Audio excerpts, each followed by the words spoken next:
అంటే మన రెగ్యులర్గా ఒక సినిమాలో డైలాగ్ ఉంది, వచ్చాడు కొట్టాడు వెళ్ళాడు రిపీట్, వచ్చాడు కొట్టాడు వెళ్ళాడు రిపీట్ అని ఉంటుంది కదా. అలాగే తను యూఎస్ నుంచి వస్తాడు ఇక్కడికి, సినిమాలు చేస్తాడు.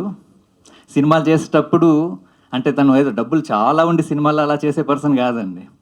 సినిమాలు చేసినప్పుడు అప్పులు అయితే మళ్ళీ యూఎస్కి వెళ్ళి అక్కడ మామూలుగా రాత్రి పగలు బాగా కష్టపడి సంపాదించి ఆ లాస్ట్ అప్పు తీర్చే రోజు మార్నింగ్ అప్పు తీర్చాడంటే మళ్ళీ సాయంత్రం తన మెదడులోకి ఇంకొక ఆలోచన వస్తుంది, మళ్ళీ వస్తాడు, సినిమా తీస్తాడు, అప్పులు అవుతుంది, యూఎస్కి వెళ్తాడు, మళ్ళీ పని చేస్తాడు, అప్పులు తీరుస్తాడు, రిపీట్.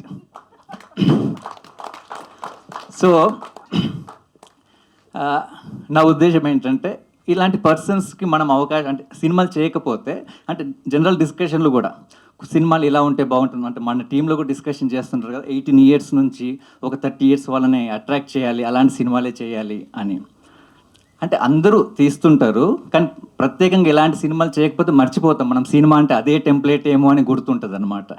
కాబట్టి ఇలాంటి వాళ్ళని మనం అంటే రెగ్యులర్గా అంటుంటాం కదా, ప్రొడ్యూసర్ని బతికించుకోవాలని చెప్పేసి, ఆ రొటీన్ డైలాగ్ అనమాట. ఈ సినిమా ఏదో రకంగా హిట్ చేయాలి, లేకపోతే ఏమవుతుందంటే అయ్యేది ఏం లేదు.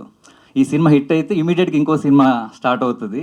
ఈ సినిమా హిట్ చేయకపోతే మళ్ళీ యూఎస్ వెళ్తాడు, కష్టపడతాడు, అప్పు అన్నీ తీరుస్తాడు, మళ్ళీ వచ్చి సినిమా చేస్తాడు, లేట్ అవుతుంది, 5 సంవత్సరాలు అవుతుంది అనమాట. అందుకని 16 తారీఖు సినిమా రిలీజ్ అవుతుంది.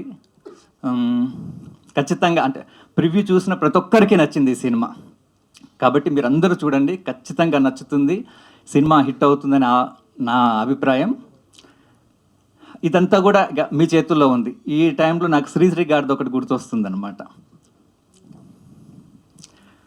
నిప్పులు చిమ్ముకుంటూ నింగికి నేను ఎగిరిపోతే నివిడాశ్చర్యంతో మీరు, నెత్తురు కక్కుకుంటూ నేలకు నే రాలిపోతే నిర్దాక్షిణ్యంగా మీరే. ఈ సినిమాని హిట్ చేస్తే అలా ఉంటుంది, మీరు చూడకపోతే ఇలా బాధపడతాం. Thank you.